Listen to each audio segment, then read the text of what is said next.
So saya tak nak kalah dengan duit. Saya tak nak kalah dengan duit. Saya nak anak saya hidup.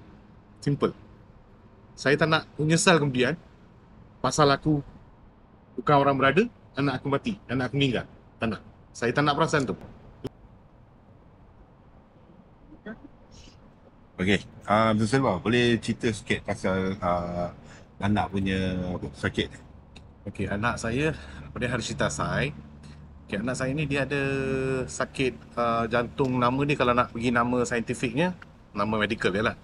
Heterotaxy, heterotaxy syndrome dengan single ventricle dan dextrocardia dengan left isomerism, dan ada lagi macam-macam lagi, kompleksiti lagi lah. Tapi benda tu antara benda yang termasuk dalam orang cakap sakit jantung sebelum ni. Dan dia ni sakit ni, dia sebenarnya kalau nak kita nak cakap satu, senangnya dia orang cakap jantung tak cukup sifat. Maksudnya jantung dia masa dia dalam kandungan, dia punya jantung tak terbentuk sempurnanya. Dia jadi macam tak jadilah. Bila jadi macam tu, dia dapat jantung, kalau nak cakap senang-senang cakap, dia jantung separuh je.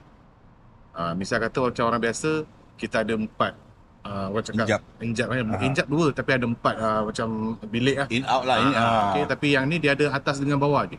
Maksudnya dia tak cukup 4, dia ada 2 je. Satu atas, satu bawah. Injap patut ada 2, dia ada 1 je injap. Betul ni, bila dia dah ada jantung macam ni, masa tak tahulah macam mana dia lahir sebenarnya. Doktor pun macam sakit macam ni biasanya dia orang tak lepas pun. Tapi dia lahir, and then masalah dia akan jadi bila anak ni makin membesar. Dia makin membesar, dia punya kapasiti jantung tu tak cukup. Jantung dah lah separuh. Lepas tu nak kena pump dekat badan, and then dia nak jadi budak makin bila makin besar, dia susah lah nak bagi nak pump darah ke badan.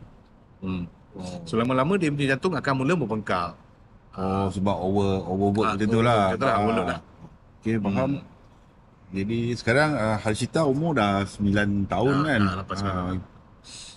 Okay, doktor cakap boleh buat dekat IJN ke atau kena dekat? Tak, IJN sebenarnya dia orang dah buat sampai selama ni daripada mula anak saya ni lahir dekat Johor. Lahir situ, lepas tu hospital situ ambil, and then nampak kompleks, dia orang hantar saya ke IJN. And then dekat IJN dah buat dah buat 2 kali lah open heart.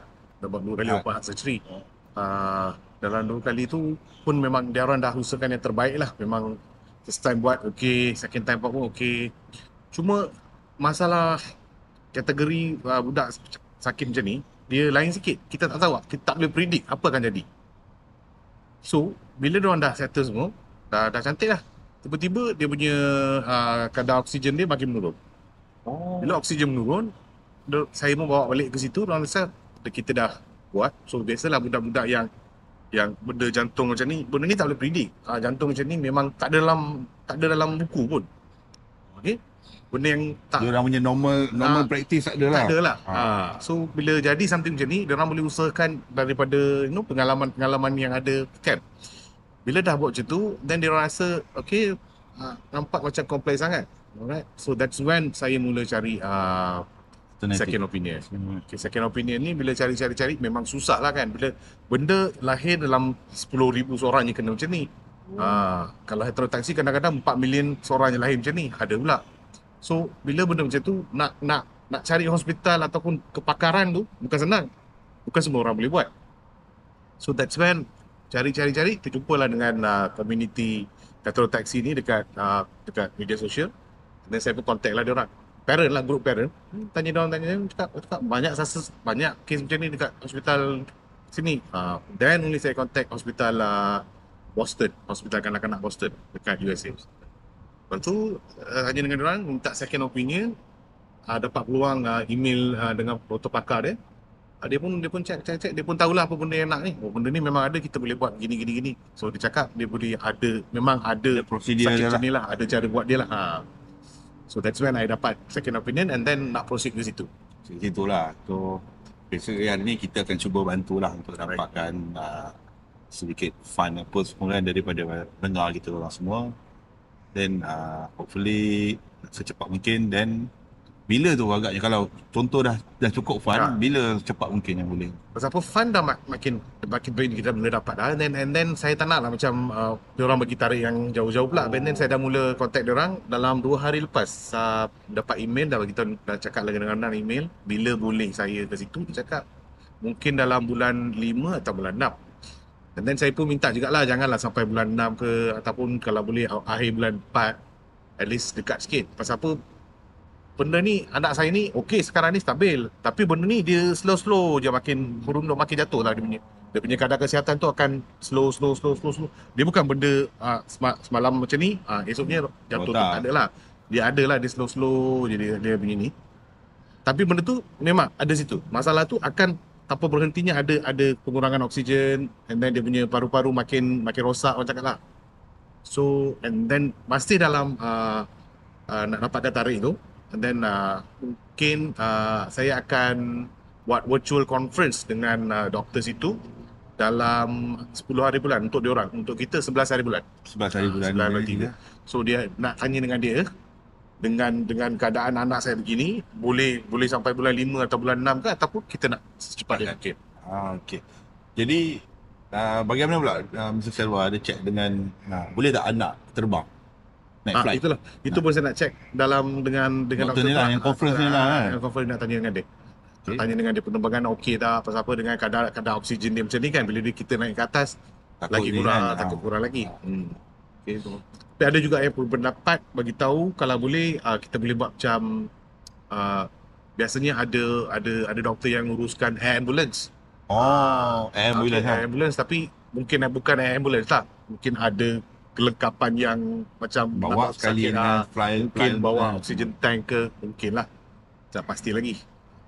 Cuma bergantung pada conference 11 hari bulan ni lah. Betul. Alright, pakar nak cakap pakar ada. Tapi bergantung pada keadaan seseorang individu tu. Sakit, okey, jenis macam anak saya ni, sakit A dengan sakit B takkan Beza. sama, berbeza. Beza Tapi lah. nama sama. Dia jantung terbentuk. Separuh jantung. Okey, mungkin yang ni ada salur 3. Yang ni salur dia mungkin 1. Yang ni mungkin ada cabang 5 kat bawah. Yang ni mungkin cabang 3 je. Dia macam-macam dia jadi. Dia kompleks, sangat kompleks. Jadi lebih baik kat hospital. Berdasarkan pengalaman dia orang, mungkin dia orang treatment banyak, dia dah rawat banyak sakit. So dia tahulah. Okey, alright, pernah ada macam ni. Kita boleh buat macam ni. Itu je beza dia. Beza kan. 300,000 ke 350,000 USD dalam situ. So being on the safe side, saya pun ambil 350,000. Kita collect untuk 350,000, which is almost 1.5 juta lah kita. Alright. Tapi kos rawatan ni pun dia tak boleh bagi saya tetap. Dia tak boleh bagi tahu saya ini je lah kos rawatan ini. Pasal apa benda ni Dia pun tak tahu. nampak, dia pun tak tahu. Dia nak tengok dulu. Dia nak buka-buka tengok, okey, alright. Kata macam ni apa kita boleh buat? Apa nak ganti? Nak letak benda ke? Nak letak mechanical valve ke? Nak repair valve dia ke? Jantung, paru-paru dia nak repair macam mana? So, dia bagi anggaran saja. Tidak termasuk kos perjalanan dengan kos tempat tinggal sana. Tidak termasuk. Itu satu lagi lah. Itu satu lagi benda. Tidak termasuk itu. So, anggaran dia macam ni lah. So, para pendengar ataupun yang siapa yang menonton benda ni. Okay, so and then benda ni lagi, saya ada lagi kos nak pergi situ, kos penerbangan, kos nak tinggal pun ada lagi. So, tak masuk lagi benda tu. So, minta jasa baik orang ramai, orang awam kalau boleh sumbanglah sedikit. Tak payah fikir pasal jumlah yang banyak. Kita sumbang RM1 pun jadi. RM1 tu pun kalau ramai-ramai pun dah jadi besar pun sebenarnya. And then tak semestinya wang. Okay, orang awam, semua rakan-rakan kalau boleh doakan urusan saya ni. Doakan semoga semua benda ni dipermudahkan. Dan doakan kesejahteraan anak saya. And so that doa tu penting lah bagi saya. Saya rasa kalau ada orang doakan, benda tu pun dah merupakan satu sumbangan yang besar. And itu je lah harapan saya. Just that saya tak nak kalau kita nak ganti nyawa anak ataupun nyawa siapa-siapa lah, dia boleh pakai dengan duit sebenarnya. So saya tak nak kalah dengan duit. Saya tak nak kalah dengan duit. Saya nak anak saya hidup. Simple. Saya tak nak menyesal kemudian pasal aku bukan orang berada, anak aku mati, anak aku meninggal. Tak nak. Saya tak nak perasaan tu. Itu je. Saya nak biarlah kemanusiaan tu ada untuk bagi untuk sumbang, and then boleh bagi anak saya hidup seperti kanak-kanak lain. Itu je saya nak.